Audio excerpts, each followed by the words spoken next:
এই ছেলেরা, তোমাদেরকে বলছি, তোমরা কি বলতে পারবে তোমাদের ভোট দেবার বয়স 18 বছর, অথচ বিয়ের বয়স 21 বছর কেন? বলতে পারবে না তো? আমি বলে দিচ্ছি, আসলে দেশ চালানোর থেকেও নিজের ঘরের বউকে চালানো অনেক কঠিন কাজ। তাই তো শুধুমাত্র এই কারণেই তোমাদের ভোট দেবার বয়স 18 বছর আর বিয়ে করার বয়স 21 বছর। কি তাই তো?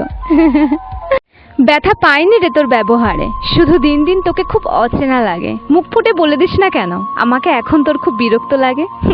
আমি কিছু মনে করব না, কারণ আমি তো তোকে সত্যিকারের মন থেকে ভালোবাসি।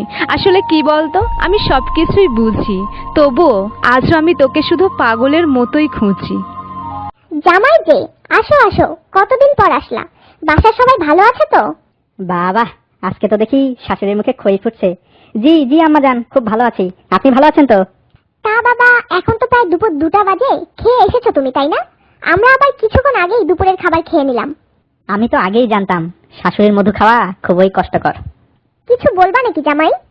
না আম্মা, কিছু বলি নাই। না মানে আসলে আমি তো ওই খেয়ে আসি নাই, তবে কোনো সমস্যা নাই। ওই আসার সময় পিৎজা হাট থেকে আপনার জন্য একটা পিৎজা অর্ডার করে এসেছিলাম। তো আপনি তো আবার সবেমাত্র খাওয়া দাওয়া সেরে ফেলেছেন।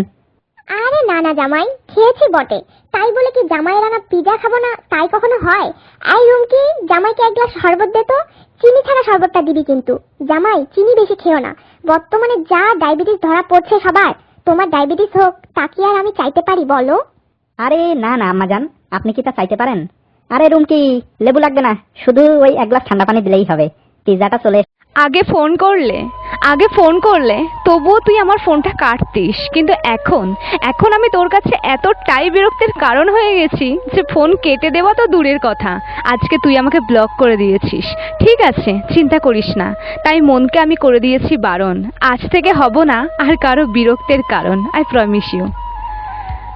ছেলেরা, আজকাল খুব প্রেম করছো তো, আর খুব উঠছো তো, খুব ওড়ো আর খুব প্রেম করো। তবে আজকালকার মেয়েদের থেকে না একটু সাবধান থেকো, কারণ আজকালকার মেয়েরা রূপে লক্ষ্মী, গুণে সরস্বতী আর চরিত্রে সানি লিওন। কি বুঝলে? হ্যাঁ, তেঁতুল গাছের নিচ দিয়ে যাচ্ছি আমি হেঁটে, রাত বাজে 11:30, খিদে তখন পেটে।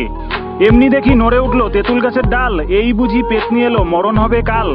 সত্যি সত্যি পেতনি এলো, কি সুন্দর তার মুখ, দেখে আমার প্রাণ জুড়ালো, মনে লাগলো সুখ। এমনি এলো তেঁতুল নিয়ে, বলে আমায় খাবে, বললাম আমি খাবো খাবো, পটটা তবে ছাড়ো। বেশ হয়েছে, এবার তবে ছাড়ো, কি বলে কাঁচা ছেলে, বিয়ে তবে করো। যা হওয়ার তা পরে হবে, এখন তবে চলো, আদর করে সোহাগ করে ভালোবাসি বলো।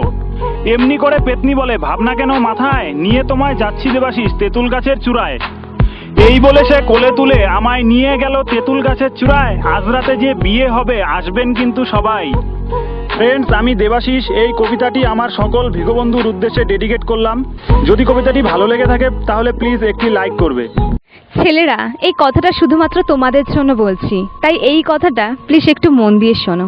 যদি তোমার সাথে তোমার প্রেমিকার কথা বলাটা অনেকটাই কমে যায়, তাহলে বুঝে নিও অন্য জায়গায় অন্য কারোর সাথে তোমার প্রেমিকার কথা বলাটা অনেকটাই বেড়ে গেছে।